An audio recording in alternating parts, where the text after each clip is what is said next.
Meus queridos, a paz do Senhor, eu sou o diácono Claudionor Machado e esta é mais uma das nossas pequenas reflexões com base na leitura diária da revista Lições Bíblicas da CPAD. Estamos no primeiro trimestre de 2022, lição dos adultos, cujo tema do trimestre é a supremacia das Escrituras. E o subtema diz que a Bíblia é inspirada, inerrante e infalível palavra de Deus. A próxima lição será a lição de número 3. É muito rápido, né? O tempo tem passado assim com uma rapidez muito grande. Já iniciamos o ano, já vamos na lição 3. Já estudamos sobre a autoridade da Bíblia, sobre a inspiração da Bíblia e agora falaremos sobre a inerrância da Bíblia.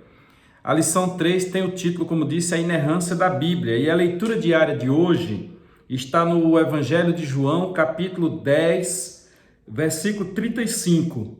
A epígrafe diz: a palavra de Deus não pode ser anulada.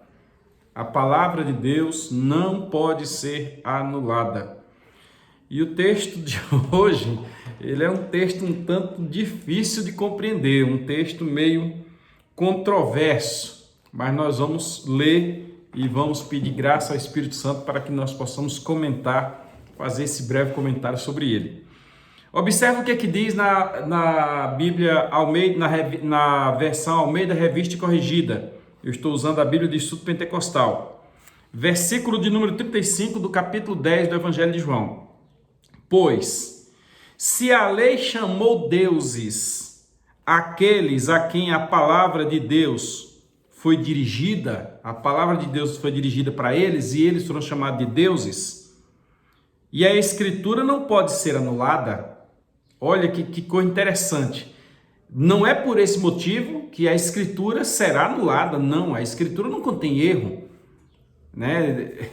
Vamos entender aqui todo esse contexto. O contexto é o seguinte: estavam diante da festa da dedicação. A festa da dedicação, ela surgiu porque no período interbíblico, o Antíoco Epifânio, Antíoco IV Epifânio, ele sacrificou no templo uma porca, cumprindo ali, ou dando início àquele prazo que está em Daniel 8,14, que alguma igreja por aí usa Daniel 8,14 para marcar a volta de Cristo em 1843 ou 1844.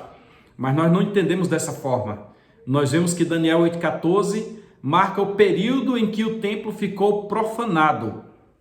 Antíoco Epifânio sacrificou a porca e no período exato os macabeus, que numa tentativa de restabelecer o poderio político a Jerusalém, conseguiram fazer a purificação do templo e fizeram a rededicação do templo.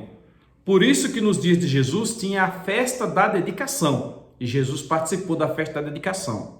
Aí quando nós chegamos diante da festa da dedicação, os discípulos chamam Jesus e dizem: olha, você pode ler isso ali em João capítulo 10, versículos a partir do 22. A partir do 22 você pode ler. Aí os discípulos não, aqueles que estavam ali interrogando Jesus, chegaram para ele e disseram: fala-nos abertamente se você é o Cristo ou não, nós queremos saber, deixa de muito arrodeio, fala-nos direto, você é o Cristo? Aí Jesus disse: olha, eu já falei para vocês, os meus atos dizem isso, eu tenho praticado muitas coisas, eu sou o Cristo. Aí ele diz bem assim, vamos pegar a versão exata. Aí no versículo 24 eles dizem: se és tu o Cristo, dize-nos abertamente. Respondeu-lhe Jesus, versículo 25: já vos tenho dito, e não credes. As obras que eu faço em nome de meu Pai, essas testificam de mim. Versículo 26 do capítulo 10 de João. Mas vós não credes, porque não sois as minhas ovelhas, como já vos tenho dito. Versículo 27. As minhas ovelhas ouvem a minha voz, eu as conheço e elas me seguem. Versículo 28. E dou-lhes a vida eterna, e nunca hão de perecer, e ninguém as arrebatará das minhas mãos. Meu Pai que mas deu, e é maior do que todos, e ninguém pode arrebatá-las das mãos de meu Pai. Eu e o Pai somos um.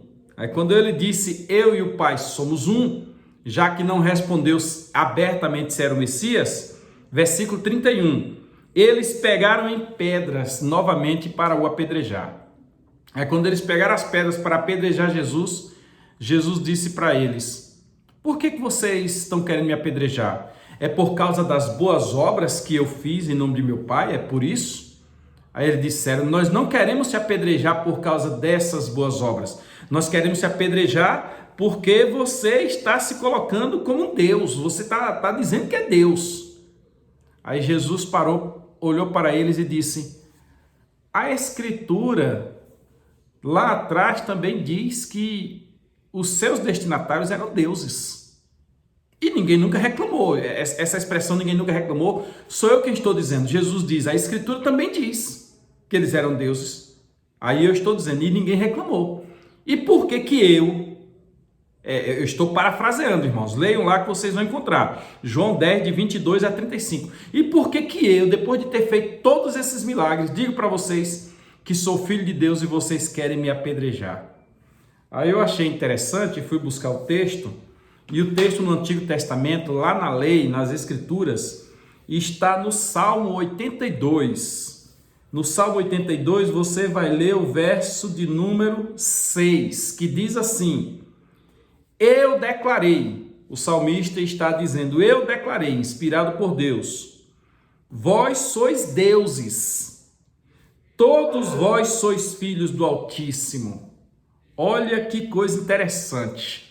O Salmo realmente disse que seus destinatários eram deuses. No entanto, se você ler a partir do verso 1 do Salmo 82, você vai perceber que o Salmo 82 está num contexto de um julgamento. Existe um julgamento ali estabelecido no Salmo 82 e começa dizendo assim: Deus preside na Assembleia Divina. Esta leitura eu estou fazendo na versão de Jerusalém. O versículo 35 de João 10, eu li na Almeida Revista Corrigida. Esse texto do Salmo 82 eu estou lendo na versão de Jerusalém, que diz: Deus preside na Assembleia Divina. Deus preside na Assembleia Divina. Em meio aos deuses, ele julga. Quais deuses? É uma questão muito interessante nós compreendermos, porque o salmista ali está fazendo uma inferência, distinguindo os homens dos deuses e dizendo que Deus julga no meio de um julgamento, Deus preside no meio de um julgamento, no meio de outros deuses. No entanto, ninguém retrucou aquilo ali, se o salmista estaria se referindo a deuses humanos ou se o salmista está se referindo a deuses feitos por mão de homens. De sorte que você vê no Novo Testamento, a Jesus com todas as suas qualidades diz: eu sou Deus, eu sou um com o Pai. E eles retrucaram. Aí a Escritura, por esse motivo, não contém erro. A Bíblia não contém erro, porque se lá atrás eles não aceitaram, talvez uma coisa inanimada, talvez uma pessoa, e por que não aceitam agora Jesus dizer que é Deus? Ninguém retrucou. E aí, se você abrir a sua Bíblia, na primeira carta aos Coríntios, capítulo 6, versículo 2 e 3, e depois você abri-la lá em Apocalipse, capítulo 20, versículo 4, você vai entender por Coríntios, primeira carta aos Coríntios 6, 2 e 3, que nós, os homens, haveremos de julgar o mundo e haveremos de julgar os anjos. Quando você vai para Apocalipse, a igreja já está transformada, a igreja já está com Cristo, agora é a esposa, não é mais nem noiva, já está com Cristo. E lá em Apocalipse 20, verso 4, diz assim: e vi tronos, e assentaram-se sobre eles aqueles aos quais foi dado o poder de julgar. Nós não somos deuses, não cremos no antropocentrismo, mas acontece que o que Deus haverá de revelar na vida da igreja mostrará que nos tornaremos uma mesma essência com o Senhor. A Escritura não se anula, seja pelo texto que ninguém replicou lá atrás e Jesus utiliza ele aqui para fundamentar seu argumento.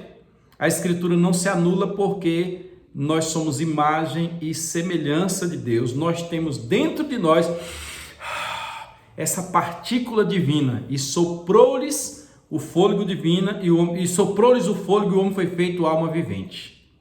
Olha que interessante, a Bíblia é inerrante, a Bíblia não erra. Domingo tem mais na Escola Bíblica Dominical. Comente sobre esse assunto, se inscreva aí no canal, compartilhe, dê um joinha. Até mais.